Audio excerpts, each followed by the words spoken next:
That's the University of Macau Library. It's a world-class library.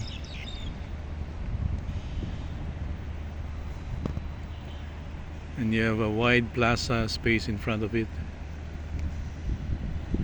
And just across that fountain, you have to cross the street, the road that leads to the bus stop where you can take bus 71 or 73 going back to Macau.